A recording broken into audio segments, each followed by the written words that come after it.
I'm in two minds now. I'm a little bit confused of if I should do it or not, and that's the leg curls. I've done in the last few days, actually the last 4 days, I've done 2 sessions on the GHD back raises, and I feel like my hamstrings are getting absolutely killed on that thing.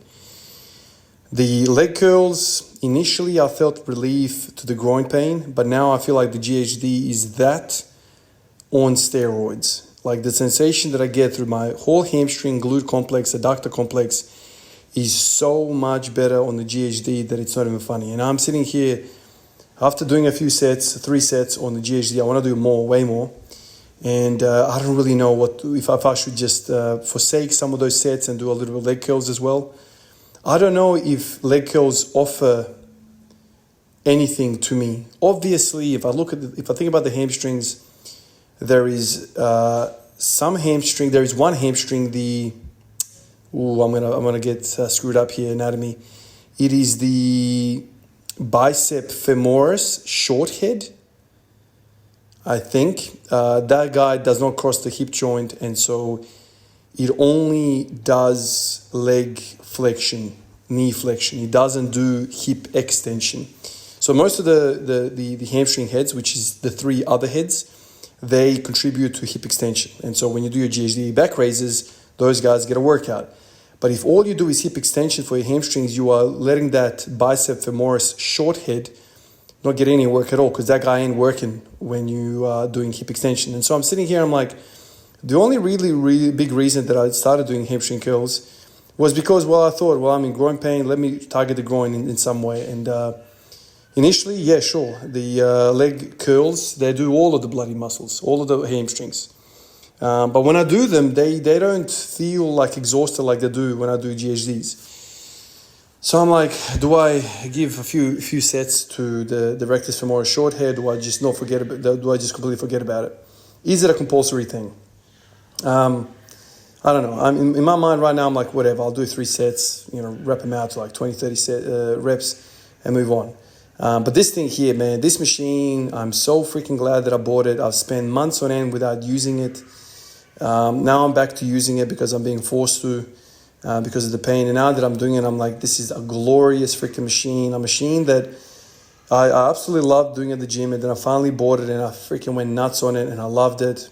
And then I thought, well, I am such a hip hingy guy. Let me not just do this. Let me do what I don't like doing, which is the weakness, which is the vertical upright squatting, which at the time I thought, it's the quads. Let me do some leg pressing and belt squatting and hack squatting and all of that. And so I completely moved away from the GHD. But my Lord, the GHD is a bloody glorious piece of equipment. I absolutely love it.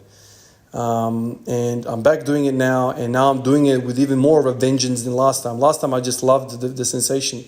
I loved the back pump. I loved how it made me feel when squatting. Now I'm like, not only is it great for me overall, and I absolutely feel at home when I do it, because I'm a hingy guy, but my Lord, now I know that it actually helps my adductors, and my adductors getting pissed off with the wide stance squats. I reckon, once again, I don't want to be too freaking emotional about it, but I reckon this thing, man, if I just did this thing straight from the get-go, I would have dealt with my groin pain right away. I literally feel the adductors, the hamstrings, the glutes, all getting it absolutely hammering on this thing, while not having any axial loading. Do you know how big that is, man? That you are getting your posterior chain absolutely hammered without axial loading, meaning there is no bar on your back. You are not demolishing your central nervous system.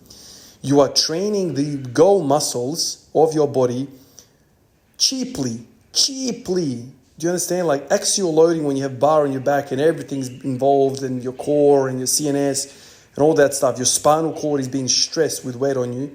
That is not being targeted on here at all. Yet the goal muscles, the hamstrings, glutes, and adductors are getting a bloody workout and a half. I think that's freaking glorious. And this machine, with every freaking penny that I paid Rogue, it is so well built. My cameraman comes in here and all he bloody does is the GHD. He swears by it. He makes his back feel good. His hips feel good. He's not an athlete or anything like that. But it's just a restorative thing. Freaking for anyone that's walking the earth, you will benefit from this. I don't care what your sport is. I don't care what you are into. The GHD restores humanity. It is that good of a piece of equipment. Absolutely love it. And I'm going to spend here in the next hour, I reckon, doing bloody 10 sets because I freaking love this thing. I'm going to jump on TikTok live now. For some of you guys that are interested, you're probably not going to see this. Maybe I'll upload this right away, actually.